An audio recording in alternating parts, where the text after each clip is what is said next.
Hello friends, capitalistic economy మొన్న types of economy organising and economy చూసాం కదా.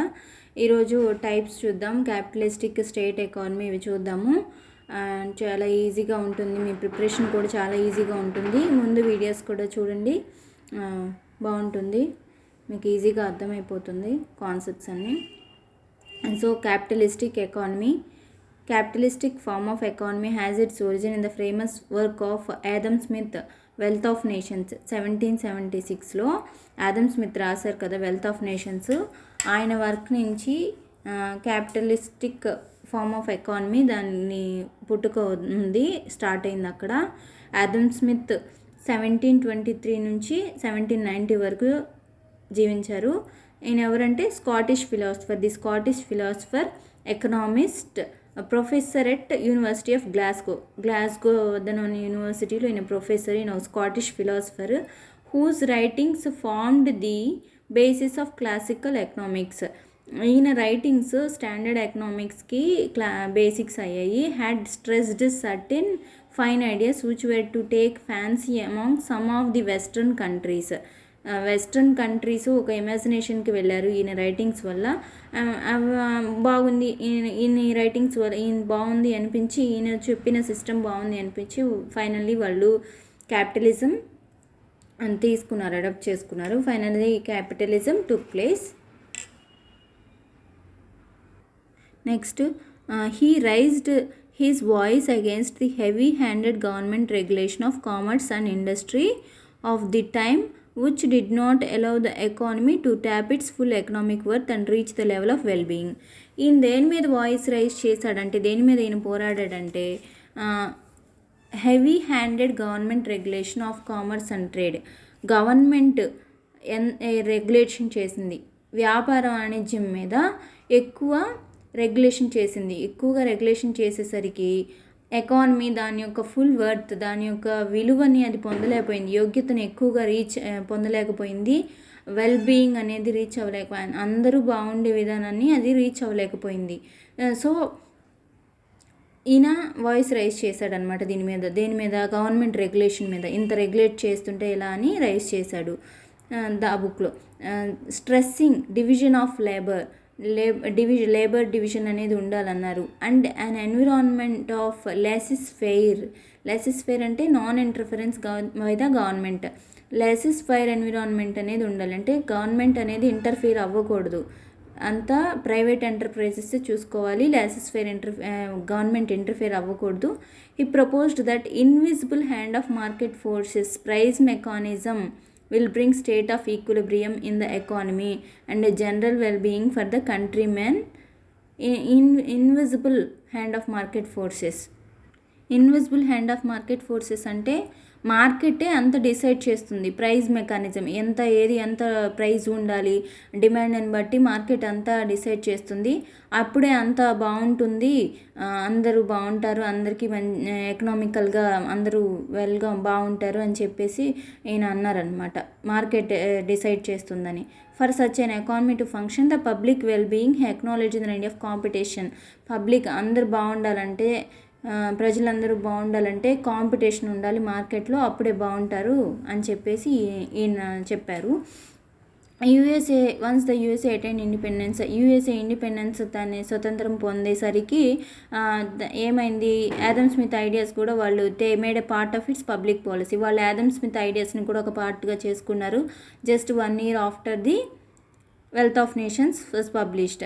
Wealth of nations ఎప్పుడు publish అయినాయి? 1776లో ఆడమ్ స్మిత్ రాశాడు కదా. అప్పుడు 1 year తర్వాత వీళ్ళు తీసుకున్నారు ఐడియాస్ని, వాళ్ళు పార్ట్ చేసుకున్నారు. From here the idea spread to other euro America. By 1800 the economic system capitalism was established, which was later known by different names. ఈ తర్వాత 1800 యూరో అమెరికా కూడా ఈ ఐడియా స్ప్రెడ్ చేసుకుంది. 1800 కల్లా చాలా కంట్రీస్, ఈ 1800 కల్లా ద ఎకనామిక్ సిస్టమ్, క్యాపిటలిజం అనే ఎకనామిక్ సిస్టమ్ ఎస్టాబ్లిష్ అయిపోయింది. రకరకాల పేర్లతో ఎస్టాబ్లిష్ అయింది. ప్రైవేట్ ఎంటర్ప్రైజ్ సిస్టమ్ అని, ఫ్రీ ఎంటర్ప్రైజ్ సిస్టమ్ అని, మార్కెట్ ఎకానమీ అని, ఇట్లా క్యాపిటలిస్టిక్ ఎకానమీని రకరకాల పేర్లతో పిలిచారు. The decisions of what to produce, how much to produce, and at what price to sell are taken by the market, by private enterprises in this system, which the state having no economic role. The decisions of what to produce, ఏం produce చేయాలి, how much to produce, ఎంత produce చేయాలి, at what price to cell them, ఎంత ప్రైస్కి వాటిని ఎంత రేటుకి అమ్మాలి, అంటే డిమాండ్ని బట్టి ఎంత రేటుకి అమ్మాలి, ఇవన్నీ మార్కెట్ తీసుకుంటుంది అనమాట డెసిషన్స్. ప్రైవేట్ ఎంటర్ప్రైజెసే డెసిషన్ అనేది తీసుకుంటారు దీని మీద.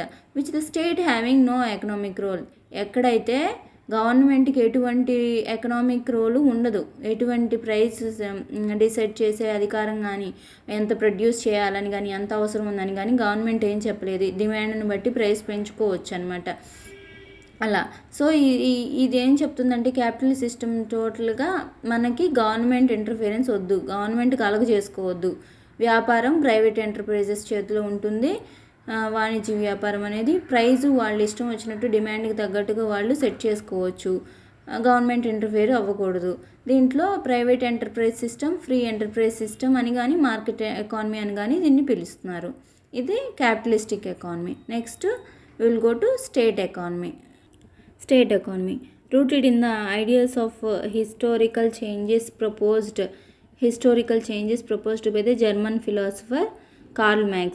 జర్మన్ ఫిలాసఫర్ ఐడియాస్ వల్ల ఏంటంటే కార్ల్ మార్క్స్, ఈయన జర్మన్ ఫిలాసఫర్, ఈయన పేరు 1818 నుంచి 1883 వరకు ఈయన జీవించారు. ఈయన ఐడియాస్ నుంచి more specifically this kind of economic system first came up in the erstwhile USSR after the Bolshevik revolution తర్వాత ఎస్ట్వైల్ యుఎస్ఎస్ఆర్లో ఇది ఫస్ట్ వచ్చింది. బోల్షివిక్ రివల్యూషన్ ఎప్పుడు 1917 తర్వాత ఎస్ట్వైల్ యుఎస్ఎస్ఆర్లో ఇది ఫస్ట్ వచ్చింది. కానీ but got it's ideal shape in the people Republic of China 1949.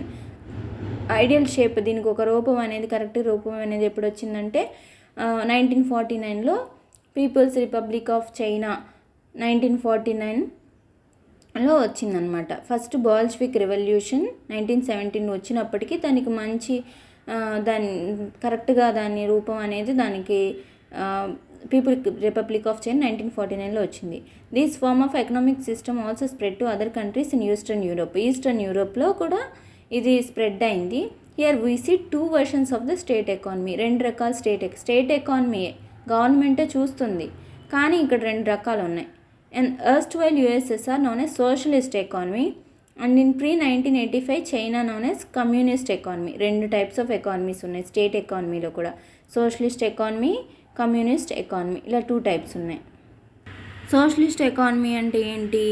While 2 గవర్నమెంటే, కానీ 2 రకాలు ఉన్నాయి, socialist economy, communist economy. While socialistic economy emphasized collective ownership of the means of production, property and assets. Socialistic ఎకానమీలో ఏముంటాయంటే means of production, ownership of the means of production వచ్చే వాటి మీద ownership గవర్నమెంట్కి ఉంటుంది. It also ascribed a large role to the state in running economy, ఆర్థిక వ్యవస్థని నడిపించే బాధ్యత కూడా స్టేట్ మీదే ఉంటుంది. While the communist economy on other hand, మరోవైపు కమ్యూనిస్ట్ ఎకానమీకి ఏం బాధ్యత ఉంటుందంటే state ownership of all properties including labour with absolute power to state in running the economy. Labour కూడా ఓనర్షిప్ స్టేటే వర్తిస్తుంది ప్రాపర్టీస్తో పాటు కమ్యూనిస్ట్ ఎకానమీలో.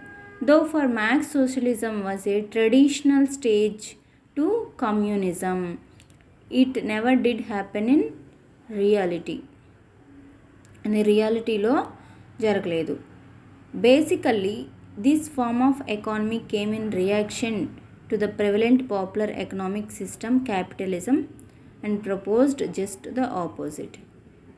ఈ ఎకానమీ ఏంటంటే క్యాపిటలిస్టిక్ ఎకానమిక్ సిస్టమ్కి ఆపోజిట్లో వచ్చింది.